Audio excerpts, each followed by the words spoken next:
د شال ټلویزیون قدرمن لیدونکو سلامونه. پام وکړئ د دې مهال لړنو خبرونو ته. امیر خان متقی عمان ته په یو رسمي سفر تللی. د طالبانو حکومت د بهرنیو چارو وزارت سرپرست مولوي امیر خان متقی د عمان د بهرنیو چارو وزارت په بلنه یاد هیواد ته په رسمي سفر تللی دی. د طالبانو حکومت د بهرنیو چارو وزارت مرستیال ویان حافظ احمد تکل وایي ټاکل شوي چې د دې سفر په لړ کې به د یاد هیواد له چارواکو سره د لیدنو سربیره د دواړو هیوادونو پر سیاسي او اقتصادي اړیکو هم خبرې وشي. دا په تیرو 3 کلونو کې لومړی ځل دی چې د افغانستان بهرنیو چارو وزیر عمان ته په رسمي سفر ځي. یو شمېر مخکیني نظامیانو له ازبکستان او تاجکستان غوښتي چې افغانستان ته خپلې الوتکې او چورلکې بیرته وسپاري. د تیر جمهوري نظام یو شمېر لوړپوړو نظامي چارواکو کابل کې د یوې اعتراضي راټولېدنې پر مهال له ازبکستان او تاجکستان څخه وغوښتل چې د افغانانو وسلې او چورلکې د افغانستان ته وسپاري. د شاورګل پښتون په نوم یو پخواني جنرال هغه کسان چې د افغانستان پوځي تجهیزات له هیواده بهر انتقال کړي ملي خاینین یاد کړل او ویلي دي چې افغانان په هره بیه چې وي د خپلو وسلو او پوځي تجهیزاتو غوښتونکي دي. دغه راټولېدنه داسې مهال ترسره کیږي چې څو ورځې وړاندې د امریکا ولسمشر ډونالډ ټرمپ د طالبانو له حکومت څخه وغوښتل چې افغانستان کې د امریکا پاتې وسلې بیرته دوی ته وسپاري، خو طالبانو یې له ورکړې انکار وکړ. په یوه تازه څېړنه کې افغانستان کې د وچکالۍ د لا زیاتېدو وړاندوینه شوې. د کالیفورنیا پوهنتون د یوې څېړنې له مخې په 2015 کال کې به په افغانستان کې د اورښت کچه له عادي حالت څخه کمه وي چې له امله به یې کرنه، مالداري او خوراکي خوندیتوب سخت اغېزمن شي. راپور چې د ناسا او نړیوال هوا پیژندنې سازمان د معلوماتو پر بنسټ چمتو شوی وړاندوینه کوي چې د 2015 کال تر جون میاشتې پورې به د باران کمښت دوام ولري. دا په داسې حال کې ده چې ملګرو ملتونو هم افغانستان کې څو ځله د اقلیم بدلون او د هغې پر سختو پایلو اندېښنه ښودلې ده. لنډي کوتل کې د تورخم دروازې د خلاصون په تړاو لاریون شوی دی. د خیبر سیاسي او مدني فعالانو د سوري او د تورخم دروازې د خلاصون په تړاو لنډي کوتل کې لاریون وکړ. د لاریون ګډونوالو د پاکستان او افغانستان له حکومتونو وغوښتل چې خپل منځي شخړې د خبرو اترو له لارې حل او د تورخم دروازه خلاصه کړي. د پاکستان امنیتي ځواکونو د فبرورۍ له 21 نیټې راهیسې د تورخم دروازه په دې تور تړلې ده چې افغان طالبان د پاکستان حدودو کې نوې پوستې جوړوي، خو د طالبانو حکومت سیمه ییزو مسؤلینو دغه ادعا رد کړې ده. د تورخم دروازې د خلاصون په موخه دواړو خواو څو ځل مذاکرات هم کړي، خو کومه نتیجه یې نه ده ورکړې. ایران له امریکا سره له مذاکراتو ترسره کولو ډډه وکړه. د ایران مذهبي مشر علي خامنه‌ای ټرمپ ته د هغه د یو لیک په غبرګون کې ویلي چې ایران به د امریکا غوښتنې قطعا ونه مني او زیاتوي امریکا یوازې د دې لپاره خبرې اترې کوي چې خپلې غوښتنې پر ایران تحمیل کړي. هغه زیاته کړي امریکا په خبرو اترو کې د ایران د دفاعي امکاناتو، بین المللي مسایلو، بهرني سیاست او سوداګرۍ په اړه نوې غوښتنې مطرح کړي چې ایران به یې هیڅکله ونه مني. تر دې وړاندې د امریکا ولسمشر ډونالډ ټرمپ ویلي و چې د ایران مذهبي مشر علي خامنه‌ای ته یو لیک لېږلی او د ایران او امریکا ترمنځ د خبرو اترو غوښتنې پکې کړې ده. ټرمپ له ولسمشر کېدو سره سم پر ایران د فشار زیاتولو یو فرمان لاسلیک کړ چې اټومي وسلو ته د ایران لاسرسی محدودوي.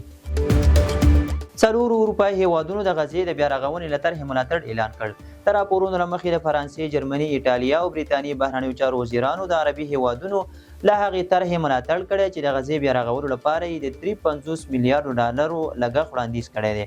په بیان کې لیکل شوي موږ د فرانسې، جرمني، ایټالیا او بریتانیا د بهرنیو چارو وزیرانو د عربي هیوادونو له هغه وړاندیز ملاتړ کوو چې د غزې بیا رغولو لپاره یې جوړ کړی دی. د راپور له مخې دا طرحه چې د مصر لخوا جوړه شوې د فلسطیني وګړو پر نه بې ځایه کېدو پکې ټینګار شوی دی. اخوا امریکا او اسرائیل بیا دا وړاندیز رد کړی دی، خو حماس تر اوسه د دې پلان په اړه کوم غبرګون نه دی ښودلی. دا طرحه د امریکا ولسمشر ډونالډ ټرمپ د هغه وړاندیز بدیل دی چې غواړي د غزې اوسیدونکي له سیمې څخه وباسي. چین، ایران او روسیه چابهار ته نږدې اوبو کې ګډ پوځي تمرینونه ترسره کوي. د تسنیم خبري اژانس راپور له مخې د چین دفاع وزارت اعلان وکړ چې دا هیواد په راتلونکو ورځو کې له ایران او روسیې سره چابهار ته نږدې سمندري ګډ پوځي تمرین ترسره کړي. د ایران، روسیې او چین د نویو پوځي تمریناتو خبر یوه ورځ وروسته هغه خپور شو چې 2 ورځې مخکې د امریکا ولسمشر ډونالډ ټرمپ د سپینې ماڼۍ په یوه خبري ناسته کې ویلي و چې آیت الله علي خامنه‌ای ته یو لیک استولی دی او هغې مذاکرې ته رابللی او د انکار په صورت کې به له جدي غبرګون سره مخ شي. تر دې وړاندې هم یادو هیوادونو په عمان سمندر، د پارس خلیج او هرمز تنګي ته نږدې پوځي تمرینونه ترسره کړي او دا هغه ستراتیژیکه سمندري لار ده چې د نړۍ شاوخوا 15مه برخه تیل له همدې لارې لیږدول کیږي. د اسلامي همکاریو سازمان د سوریې غړیتوب د اعاده کولو اعلان وکړ. د اسلامي همکارۍ سازمان د خارجه وزیرانو شورا د سعودي عربستان په جده کې شلمه ځانګړې غونډه ترسره کړه او په دې سازمان کې د سوریې د بیا ځلي غړیتوب پریکړه وکړه.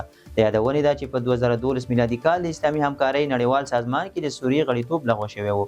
د سوریې د انتقالي حکومت بهرنیو چارو وزارت د مارچ په 8 نیټه په یوه اعلامیه کې په اسلامي همکارۍ سازمان کې د دغه هیواد د بېځایي غړیتوب منلو هرکلی وکړ او دا اقدام یې له سیمې او نړیوالې ټولنې سره د سوریې د بیرته اوسېدو په برخه کې مهم ګام بللی دی. د غزې په جګړه کې له 12,000 څخه زیاتې ښځې وژل شوي دي. د فلسطین د بشري حقوقو مرکز د ښځو نړیوالې ورځې په مناسبت په خپل راپور کې ویلي چې غزه کې د اسرائیلو په بریدونو کې 12,314 ښځې په نښه شوي دي. په راپور کې راغلي چې په غزه کې په تېره 15 میاشتنۍ جګړه کې د اسرائیلي ځواکونو له لوري په پرله پسې بریدونو کې تر 180,000 څخه زیاتو ملکیانو ته مرګ ژوبله اوښتې ده چې له دې ډلې تر 12,000 څخه زیاتې ښځې دي. راپور زیاتوي په بریدونو کې شاوخوا 18,000 ماشومان هم وژل شوي دي. دا په داسې حال کې ده چې مصر د غزې بیا رغونې لپاره یو پلان جوړ کړی چې 13 ورځ سعودي عربستان کې د اسلامي همکاریو سازمان لخوا منظور شو. شمالي کوریا خپل اټومي اوبتل نندارې ته وړاندې کړ. د شمالي کوریا دولتي اجانس په یو راپور کې ویلي چې هیواد یې اټومي ستراتیژیک اوبتل چې په رهبري شویو راکټونو سمبال د نندارې ته وړاندې کړ. یاد اجانس ویلي دغه اوبتل د شمالي کوریا په مهمو کښتیو کې د جوړېدو په حال کې دی چې 13 ورځ د دې هیواد رهبر کیم جونګ اون یې هم د جوړېدو له پروسې څخه لیدنه کړې. د معلوماتو له مخې دغه اوبتل له 6 څخه تر 7,000 ټنو په وزن سره د 10 اټومي توغندیو د انتقال وړتیا لري.